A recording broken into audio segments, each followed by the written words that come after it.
Assalamualaikum warahmatullahi wabarakatuh. Yang terhormat Bapak Ketua Yayasan YBPPK Yayasan Buana Pangkal Perjuangan Karawang beserta jajarannya. Yang terhormat Bapak Rektor Universitas Buana Perjuangan, Bapak Profesor Dr. Haji Dedi Mulyadi, SE, MM. Yang terhormat para Wakil Rektor 1, 2, 3, dan 4. Yang terhormat para Ketua Lembaga, khususnya Ketua LPPM, Bapak Apip Hakim, STMT, sebagai penyelenggara KKN. Yang terhormat para Dekan dan Ketua Program Studi. Yang terhormat para dosen dan mahasiswa yang kami banggakan. Terima kasih para mahasiswa semuanya. Kami dari Dinas Koperasi akan sedikit yaitu memberi cerahan ya. Bukan berarti menggurui, tapi ini sharing ya, sharing tukar ya, yaitu inovasi dan digitalisasi UMKM menuju masyarakat mandiri. Inovasi itu sendiri menurut para ahli yaitu sebuah ide, gagasan, dan praktek yang dilandasi dan diterima sebagai suatu hal yang baru oleh seseorang atau kelompok masyarakat. Inovasi adalah pilihan kreatif, pengatur, serta seperangkat manusia dengan sumber-sumber material yang baru dengan menggunakan cara-cara yang baru.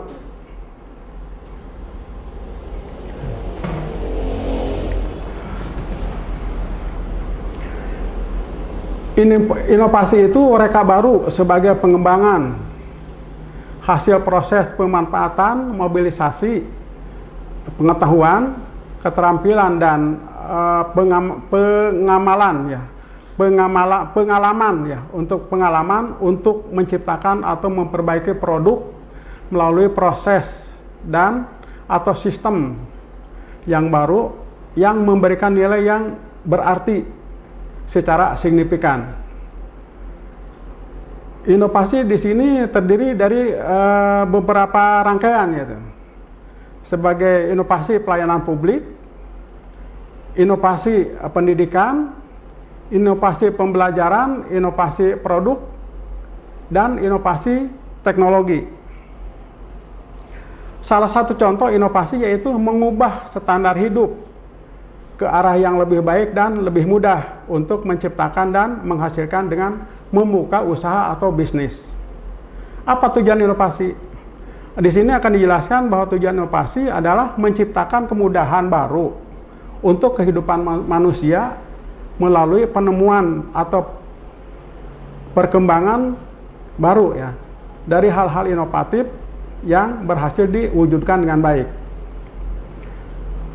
Di antaranya yaitu satu, untuk meningkatkan kualitas. Yaitu untuk meningkatkan kualitas suatu hal yang baik, seperti itu produk maupun jasa inovasi yang hadir dengan gagasan serta ide baru. Ide baru ini diharapkan mampu membuat suatu produk ataupun jasa pelayanan jauh lebih bernilai dan berkualitas dari yang sebelumnya.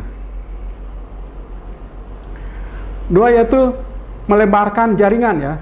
Dari inovasi itu yang kedua itu untuk melebarkan jaringan, yaitu dengan kebaruannya yang dimiliki diharapkan sebuah produk atau jasa dapat menjangkau lebih banyak pasar. Inovasi juga diharapkan mampu memperlebar sayap bisnis sebagai usaha, seperti bisnis-bisnis e-commerce yang semakin berkembang luas saat ini. Jangkauan produk inovasi juga akan semakin luas sebab masyarakat menyukai sesuatu yang baru. Yang ketiga itu inovasi dapat menciptakan pasar baru ya. Yaitu inovasi hasil sebuah produk atau jasa akan memberi kesempatan untuk membuka pasar yang baru, peluang bagi hal-hal yang unik dan menarik ya. Jadi di sini masyarakat generasi dari mulai generasi muda ya sampai ke generasi tua pun selalu mencari ya inovasi semacam ini. Dibuktikan itu di masyarakat dengan adanya misalkan dulu tidak ada semacam makanan yang pedas gitu ya, yang pedas yang nomor urutan 1 sampai nomor urutan sekian gitu kan. Itu kan suatu inovasi yang baru gitu kan. Ditambah lagi semacam ada minuman green tea. Dulu mana ada minuman green tea? Pas dicoba-coba sama generasi muda itu mencoba awal-awalnya di pinggir jalan mencoba hal itu, terutama di Karawang itu di dekat di jajaran itu Bayu Karta itu di depan, sehingga generasi muda itu ya banyak peminatnya gitu kan. Itu kan dulunya di mana ada itu namanya green tea itu dari teh hijau itu. Sekarang peminatnya alhamdulillah. Itu namanya inovasi ya. Untuk menciptakan pasar baru ya. 3 untuk menciptakan pasar baru, yaitu inovasi hasil sebuah produk atau jasa akan memberi kesempatan untuk membuka pasar yang baru, peluang bagi hal-hal yang unik dan menarik. 4, menjadi pengganti produk yang sebelumnya. Inovasi ya. Yaitu dengan inovasi maka produk yang sebelumnya dapat digantikan dengan yang baru. Apabila jika produk atau jasa sebelumnya tidak efektif dan efisien, dapat dilahirkan untuk menjadikan produk atau jasa menjadi lebih baik dari sebelumnya. Itu namanya inovasi. Di sini ada beberapa ciri-ciri dan keberadaan inovasi, diantaranya adalah 1, inovasi baru. Ciri pertama yaitu suatu inovasi itu penemuan yang baru, hal-hal yang baru. Dari inovasi baru adalah sebab segala sesuatu yang diciptakan, karena inovasi ini adalah sesuatu yang belum ada sebelumnya. Itu inovasi ya. Atau bersifat menyempurnakan yang telah ada. Itu artinya yang telah ada itu hampir semua diganti gitu ya. Dari segi rasa dan lainnya, sehingga rasa yang awal itu memang kurang begitu nikmat pas sudah diganti gitu kan. Semakin lezat dan enak, akhirnya remaja itu dan kalangan generasi remaja dan tua juga akhirnya sama-sama merasakan kenikmatannya itu.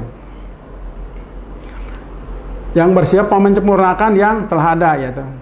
Konsep baru ini tercipta dari sebuah pemikiran keras terhadap pemanfaatan ya, yang telah ada secara maksimal tanpa mengurangi fungsi dan juga peranannya. Yang kedua, inovasi itu memang harus terencana ya. Sebuah inovasi akan terencana sesuai dengan kondisi yang diinginkan. Hal ini menjadi penting sebab akan berpengaruh ke depannya. Karena dilakukan dengan sengaja ya, maka inovasi dilakukan dengan proses dan persiapan yang matang ya, dan jelas, dan telah direncanakan dengan sungguh-sungguh ya. Sehingga prosesnya tidaklah tergesa-gesa. Yang ketiga, ciri khas ya, kekhasannya itu kan supaya bisa dibedakan itu ya, namanya inovasi itu hal-hal yang baru itu supaya beda dari yang awal dengan yang terbaru ya. Ciri-cirinya ya, dari inovasi yang khas ini sebagai sesuatu yang baru, inovasi akan mempunyai kekhasan tersendiri meskipun itu merupakan hasil adopsi ya.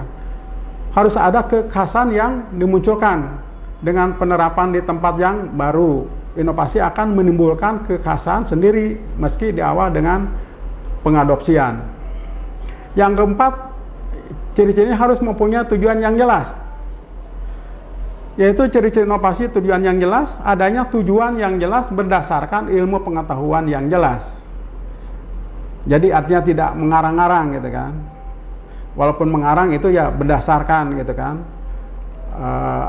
adopsi dari orang-orang yang terdahulu yang berpengalaman ya, sehingga diadopsi dengan pengalaman yang baru untuk menemukan yaitu inovasi yang baru ya. Maka akan ada objek tertentu yang dikaji dan dikembangkan. Dengan begitu arahan dan tujuan dilakukannya inovasi telah jelas sebelumnya. Tanpa adanya objek yang jelas, maka inovasi bisa jadi salah sasaran ya, tidak terlaksana dengan baik, bahkan bisa jadi gagal untuk diterapkan. Manfaat yang didapatkan dari adanya inovasi yaitu memberikan solusi ya untuk memecahkan masalah. Yang ke satu tuh. Yang kedua, meningkatkan produktivitas seseorang. Dan ketiga, meningkatkan ketangguhan. Keempat, dapat menghasilkan sesuatu yang baik. Untuk memberikan solusi untuk memecahkan masalah yaitu masalah yang lama ya dikembalikan ke masalah yang baru. Salah satu manfaat adanya inovasi adalah mampu menyelesaikan masalah sesuatu yang baru. Bisa menggantikan hal yang lama gitu ya, yang dirasa penuh masalah kehadiran waktu yang lama ya. Ide dapat bergagas baru, membuat setiap permasalahan yang ada dapat dipecahkan dengan baik. Apabila masalah produk, jika ada produk lama yang sudah tidak bisa dipasarkan, harus dilakukan yaitu perbaikan, ditarik kembali itu produk yang lama, digantikan yang produk yang baru, supaya masyarakat itu melihat yang baru dan mencoba lagi ya. Tadinya mau beli teh nggak mau gitu kan, pasti oh ini beda. Nah biasanya begitu, mencoba lagi gitu ya. Yaitu untuk meningkatkan produktivitas seseorang harus memikirkan ide yang gagasan yang baru. Artinya seseorang akan meluangkan waktu untuk menggunakan pikirannya secara cemerlang. Tidak hanya berpikir, namun inovasi juga akan tumbuh ketika seseorang melakukan percobaan dan penelitian.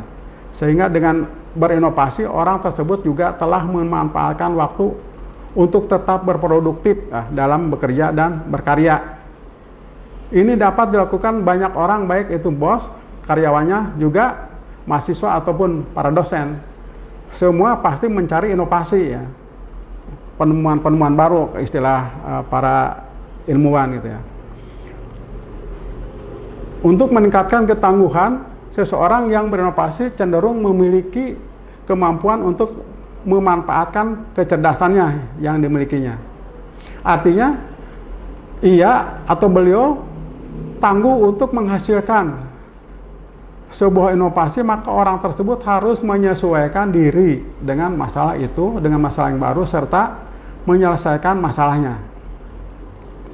Juga dapat menghasilkan sesuatu yang unik, yaitu dengan inovasi itu ya. Dapat menghasilkan, bahkan menciptakan hal-hal unik dan berkualitas. Terutama orang yang memiliki inovasi tergolong orang yang berkualitas. Terlebih dahulu ketika inovasi yang ia buat berhasil direalisasikan, ia dapat menghasilkan sesuatu yang baru dan berbeda dari yang telah ada.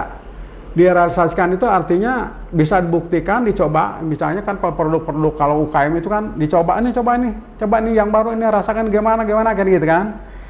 Biasanya dikasih itu ya dulu percobaan-percobaan gitu ya kepada peminat atau kepada mereka-mereka yang melihat gitu kan. Artinya ditawarkan langsung ya untuk dicoba gitu, gimana rasanya gitu kan.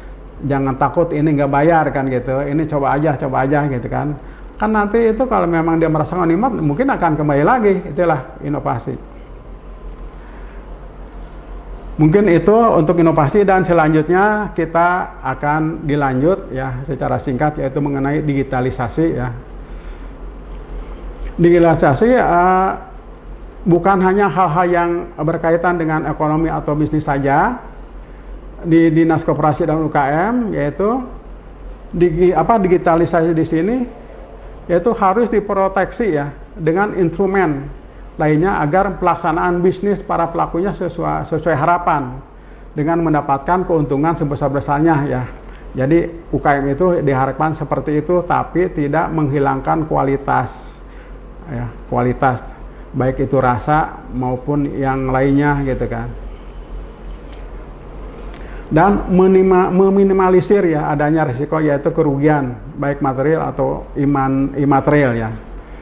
Digitalisasi ini merupakan sarana yang telah difasilitasi oleh negara melalui pengesahan beberapa peraturan perundang-undangan kegiatan ekonomi kreatif diatur di dalam Undang-Undang Nomor 24 ya tahun 2019 tentang ekonomi kreatif ya. Keberadaan UMKM diatur dalam Undang-Undang Nomor 20 tahun 2008 yaitu tentang usaha mikro, kecil dan menengah.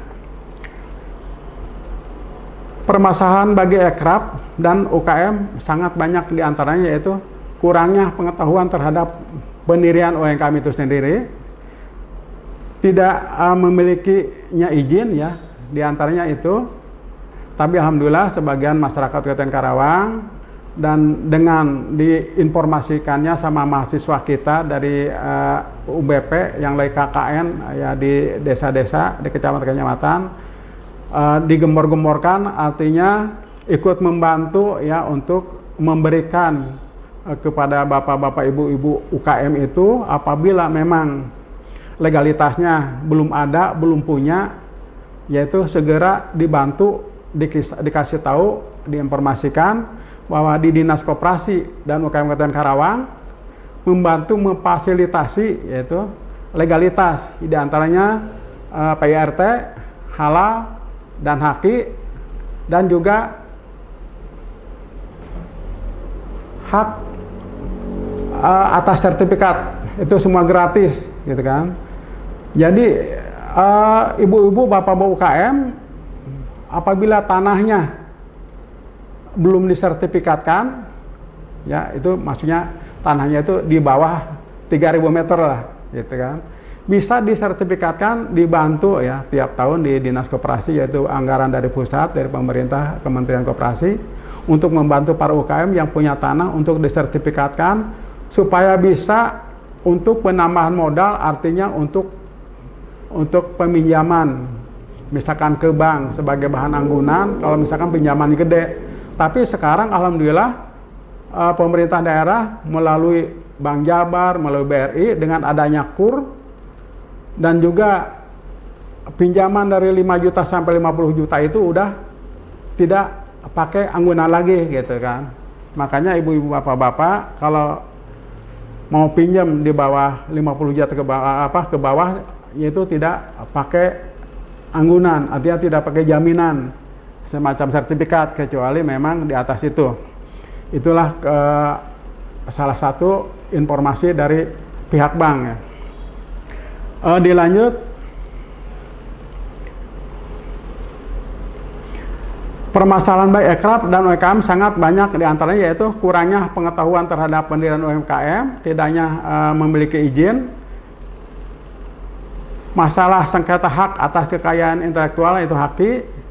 Makanya Dinas Koperasi sekarang memfasilitasi haki segera bagi para UKM itu setelah legalitas yang pertama itu PRT dan halal bisa dilanjut ke haki.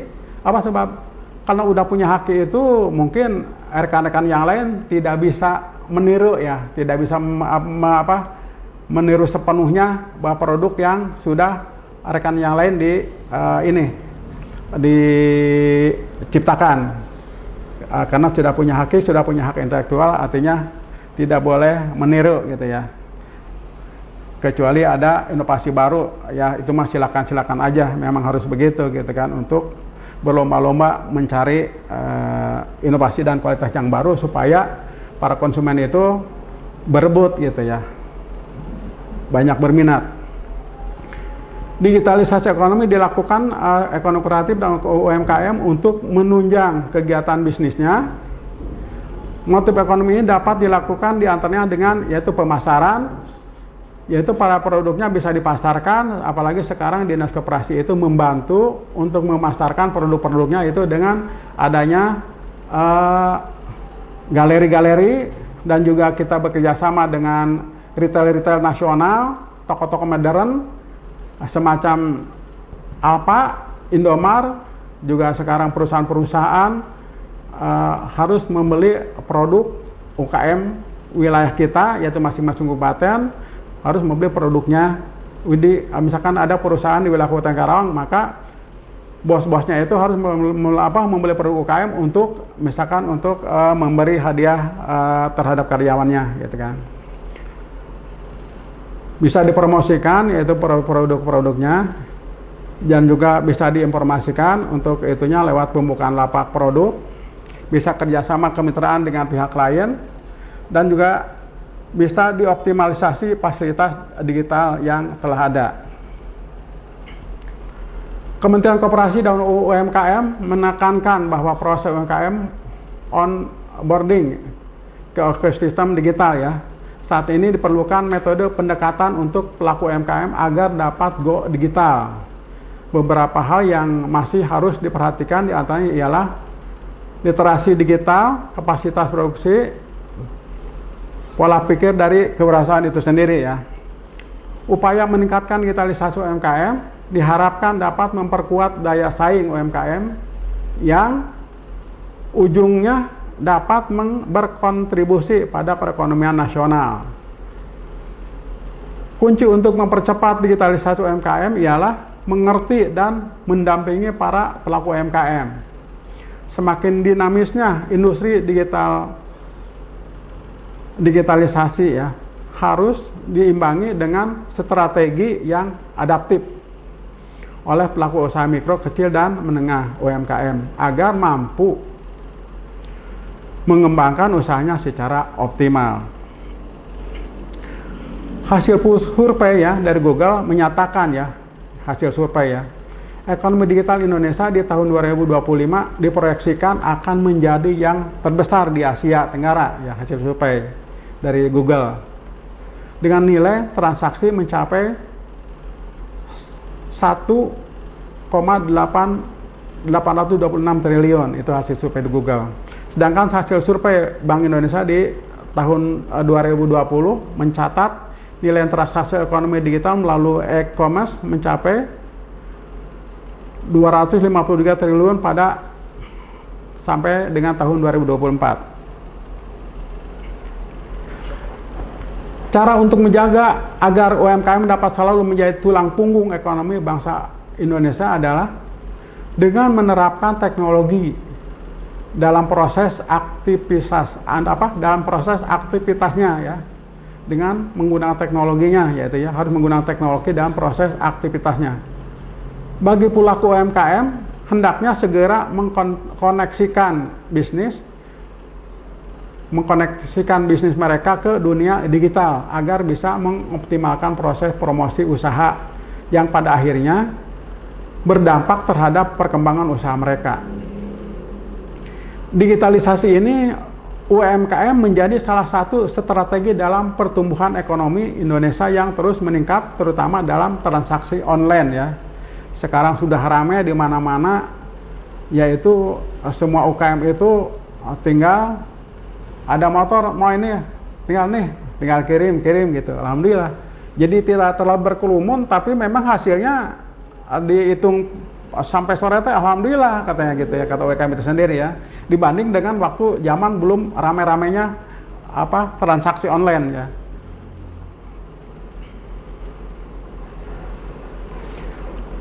Pemerintah terus berupaya agar seluruh UMKM di tanah air bisa berorientasi pada penjualan melalui elektronik ya. Model bisnis yang memungkinkan perusahaan atau individu bisa membeli atau menjual barang melalui internet, menjual produk dalam marketplace seperti ya Shopee ya yang sudah ramai sekarang, Tokopedia, Lazada, Blibli ya, OLX dan lain sebagainya. Jual beli itu juga bisa dilakukan menggunakan sosial media ya, seperti Instagram sekarang ya, sudah mulai lagi Instagram, dan TikTok ya, sudah TikTok juga sekarang sudah mulai dipakai untuk menawar-nawarkan produk gitu ya. Jadi alhamdulillah, jadi semakin pandai itu para UKM itu, terutama ya anaknya itu kan selalu mencari-cari gitu kan, bagaimana gitu untuk strategi untuk membantu ibu bapaknya sebagai UMKM dan ikut memasarkan ya. Alhamdulillah itu anak-anak pada cerdas-cerdas sekarang gitu ya. Itu strategi penjualan online ya. Satu, mendaftarkan atau membuat iklan produk pada lebih dari satu wadah, yaitu dijual secara online. Contohnya dengan menjualnya di Shopee ya dan juga Tokopedia. Mengingat konsumen tidak hanya mengakses satu marketplace, tidak mengakses satu marketplace saja ya untuk melakukan suatu transaksi, juga melalui jual beli online gitu ya. Hal ini dapat membuka peluang ya lebih besar agar produk dapat dibeli dan dikenali secara terus. Para mahasiswa yang saya cintai dan saya banggakan, dengan digunakannya jasa endorsement ya, hal ini menjadi sebuah bentuk promosi ya, menjadi sebuah bentuk promosi barang atau jasa melalui sosial media dengan daya tarik dari seseorang ya, public figure ya, atau selebriti yang sesuai dengan target pasar produk ya. Biasanya ya para selebriti juga suka mengitukan produknya ya, membantu para UKM itu menawarkan produknya melalui selebriti ya, orang-orang yang terkenal ya, artis-artis ya diantaranya. Disesuaikan dengan public figure ya, dengan budget yang dimiliki untuk iklan ya. Pastikan produk yang akan diiklankan adalah produk terbaik dan memiliki banyak persediaan untuk dijual. Jadi apabila mempunyai persediaan untuk dijual itu artinya si konsumen itu kalau memerlukan lebih banyak itu ya tinggal ngebel lah, tinggal menghubungi nomor yang bersangkutan. Ketiga, untuk memberikan promo pada iklan agar lebih menarik konsumen untuk dibeli ya. Contohnya dengan memberikan promo gratis ongkir gitu kan, itu kan untuk menarik ya para konsumen itu untuk membeli. Hal ini dilakukan bukan tanpa perhitungan, bukan tanpa perhitungan untung dan rugi ya, di mana harga produk dibanderol menjadi sedikit lebih tinggi dari harga normal gitu kan. Di situ dikejarnya gitu kan. Yang penting untuk menarik ya para peminat, pembeli ya, konsumen. Promo ini menjadi incaran konsumen karena terkesan lebih ekonomis, ya, praktis ya, gratis lagi ongkirnya gitu kan.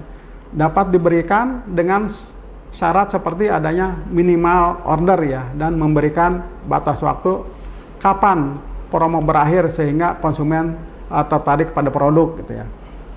4.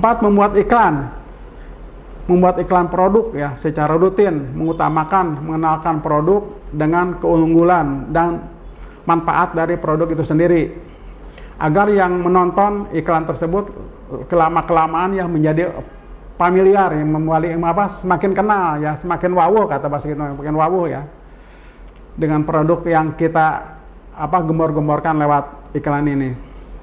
Yang membuatkan tampilan iklan yang menarik ya, sekarang udah banyak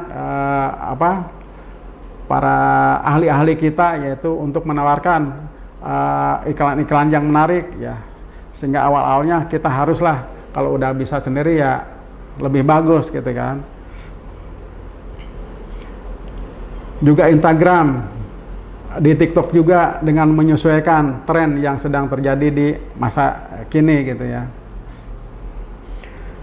Strategi penjualan online pun di sini memang sudah ramai ya, terutama dari semenjak COVID sampai sekarang alhamdulillah akhirnya beralih ya dari jual beli langsung itu ke tempatnya, ke lokasinya, ke warungnya, ke tokonya, bahkan sekarang bisa dari jauh ya lewat online, lihat dulu barangnya dari dari media online dan lainnya, cocok tinggal ngebel gitu ya. Penjualan melalui online dan offline keduanya saling mengisi ya, alhamdulillah saling mengisi ya, dan saling melengkapi hingga pada akhirnya akan memberikan kepuasan pada pelanggan. Penjualan produk secara offline melalui toko maupun stand ya, tempat jaga. Juga harus berinovasi dengan digitalisasi yang terus berkembang, di mana semua menjadi lebih praktis ya dalam suatu transaksi antara penjual dan pembeli. Saling mendukung ya, saling menguntungkan ya. Tidak usah repot-repot sekarang, butuh apapun juga, sekecil apapun juga, Gojek dan yang lainnya itu siap antar gitu kan. Yang penting ongkosnya itu walaupun kita belanja sedikit ya tidak mengurangi ongkos si Gojek itu sendiri. Makanya kita jangan malu-malu kalau membeli semacam itu, ya, emang sesuai kebutuhan kita, kenapa harus banyak, kebutuhannya sedikit kan gitu kan. Dan juga walaupun sedikit tetap bisa diantar ya sampai tempat. Yaitu pembayaran dengan sistem tanpa uang tunai gitu kan. Saat ini pembayaran dengan menggunakan barcode juga sangat memudahkan masyarakat ya dengan barcode ya. Sekarang UKM di kita itu sudah mulai ke arah barcode. Contohnya produk kita kerjasama dengan Alfa dan Indomar, dari awalnya manual, sekarang sudah mulai beralih ke barcode ya, sudah mulai ke barcode. Jadi menyesuaikan dengan Indomar dan Indomar dan Alfamart gitu kan, dengan toko-toko yang lainnya. Juga kita lebih praktis ya dalam pembayaran, tidak begitu waktu yang lama gitu ya.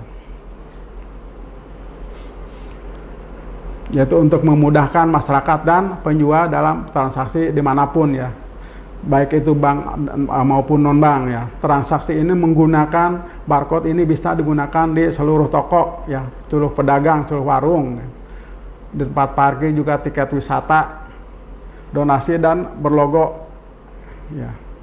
Penjualan hanya perlu membuka rekening ya, penjualan hanya perlu membuka rekening atau akun pada salah satu penyelenggara KIRS ya, yang sudah berizin dari BI ya. Kemudian pembayaran dari pembeli akan langsung masuk ke rekening penjual.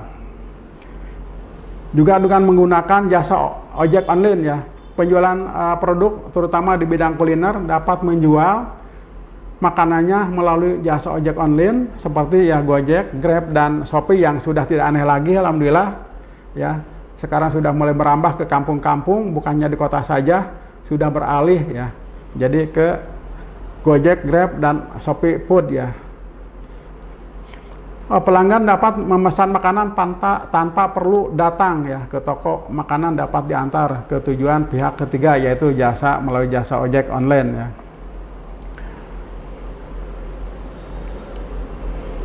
Contohnya ya di bidang kuliner, yaitu dengan membuat menu baru yang inovatif dan menarik untuk dibeli secara langsung. Juga bisa dengan melakukan live streaming ya, atau menawarkan produk melalui Instagram ataupun TikTok. Sekarang udah rame lagi ke TikTok gitu kan.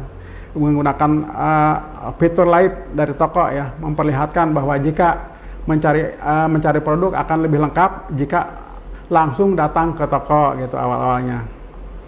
Kedua, untuk kepercayaan pelanggan tinggi ya. Toko online juga sangat penting apabila kita bertujuan menjangkau kalangan konsumen tertentu yang belum bisa dilakukan lewat online lain ya. Juga sangat penting untuk memperkuat posisi brand ya, untuk memperkuat posisi brand kita apabila bertujuan membangun brand ya. Toko online juga ya, toko offline bisa sebagai media perluasan pasar ya, toko offline ya. Karena memang tidak semua bisa kita jangkau secara online ya. Jadi artinya antara offline dan online sekarang udah berlomba-lomba gitu ya, untuk sama-sama mencari pelanggan ya, dengan berbagai macam cara, dengan inovasi baru yang semacam tadi telah dijelaskan ya. Alhamdulillah para UKM yaitu untuk menjualkan produknya yaitu dengan dua cara sekarang ya, baik offline maupun online ya, sama-sama lakunya gitu kan. Selain itu juga bisa untuk meningkatkan kepercayaan pembeli ya, karena kebanyakan pembeli merasa lebih percaya kepada toko online yang memiliki toko fisik ya. Penjualan produk dengan sistem offline ya, dengan sistem offline tidak kalah menarik ya, karena pelanggan bisa mendapatkan harga lebih murah dibandingkan dengan membeli melalui marketplace ya, maupun jasa antar lainnya yang memerlukan ongkos kirim ya. Jadi artinya tidak memerlukan ongkos kirim gitu maksudnya. Tapi mungkin ya tinggal dihitung-hitung aja lah. Kalau memang dijangkau ongkosnya lebih gede atau lebih kecil daripada ongkir gitu kan, tinggal milih-milih. Perasaan kalau lebih jauh memang diongkoi melalui offline, melalui online lebih murah ya lebih baik memilih online gitu kan. Modal utama yang dibutuhkan seseorang pengusaha sebenarnya adalah keberanian, yaitu modal utama keberanian. Kita jangan menunggu itu dulu kerugiannya ya, dicoba dulu ya. Memang awalnya seperti itu ya, lama-lama ya mungkin kita akan merasakan ya itu keuntungannya gitu ya. yaitu menangkap peluang pasar dan tentunya kreativitas agar usahanya terus berkembang seiring dengan kemajuan zaman dan agar usaha dapat berdaya saing tinggi ya.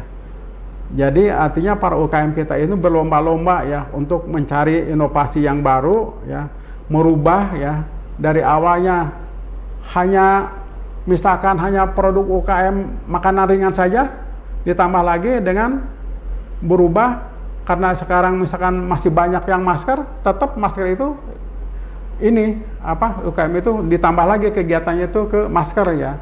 Jadi tidak hanya menggunakan hanya makanan biasa saja gitu. Jadi bisa dialih ke masker. Juga sekarang apa lakunya nih untuk misalkan ke ekrab semacam ini kan produk UKM. Awalnya ini apa memang makanan produk biasa, tapi di samping itu mencoba-coba ke sini sehingga artinya sama lakunya. Dari makanan laku, ini laku. Jadi sekarang pun apapun ya inovasi-inovasi yang baru yang sifatnya itu cantik dan aneh itu apa konsumen itu ya selalu ingin membeli gitu, ingin memiliki gitu kan. Makanya para ibu-ibu UKM, bapak-bapak ya, para bapak dan ibu UKM, ayolah semua ya untuk mencari inovasi-inovasi yang baru. Dan apalagi sekarang dibantu sama mahasiswa KKN UBP Kabupaten Karawang untuk menggali ya, karena mahasiswa UBP Karawang itu masih cemerlang, masih cerdas gitu kan, beda lagi dengan bapak-bapak ibu-ibu yang sudah keluarga ya gitu. Bisa ide-idenya, inovasi-inovasinya ya bisa diturunkan, disalurkan mulai ibu-ibu bapak UKM yang ada di lapangan gitu ya, oleh mahasiswa UBP yang ada di lapangan yang oleh KKN. Mungkin itu saja teman-teman mahasiswa. Juga terima kasih kepada yang terhormat yaitu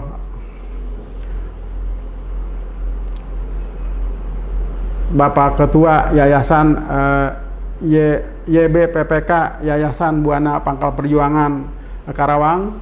Juga terima kasih juga yaitu kepada Bapak Rektor UBP Profesor Dr. Haji Dede Mulyadi SEMM. Terima kasih juga yaitu ke para Wakil Rektor 1, 2, 3, dan 4. Juga para Ketua Lembaga khususnya Ketua LPPM yaitu Bapak Arif Hakim STMT sebagai penyelenggara KKN. Juga terima kasih ke yang terhormat yaitu para Dekan dan Ketua Program Studi. Juga terima kasih kepada para dosen dan mahasiswa yang kami banggakan. Itulah sedikit ya ulasan dari Dinas Koperasi Kabupaten Karawang. Kekurang lebihnya saya mohon maaf, dan apabila kurang bermanfaat ya artinya jangan itu, apabila artinya ambillah yang manfaat-manfaatnya ya, yang bisa di ini gitu kan. Ini soalnya mahasiswa ini lebih ini ya daripada kami ya, karena mahasiswa itu terus-menerus mencari inovasi yang baru untuk membantu ya para UKM-UKM kita yang ada di Karawang untuk meningkatkan yaitu produk-produknya ya. Mungkin itu saja yang bisa kami sampaikan atas nama Dinas Koperasi Kabupaten Karawang. Saya ucapkan wabillahi taufik wal hidayah. Wassalamualaikum warahmatullahi taala wabarakatuh.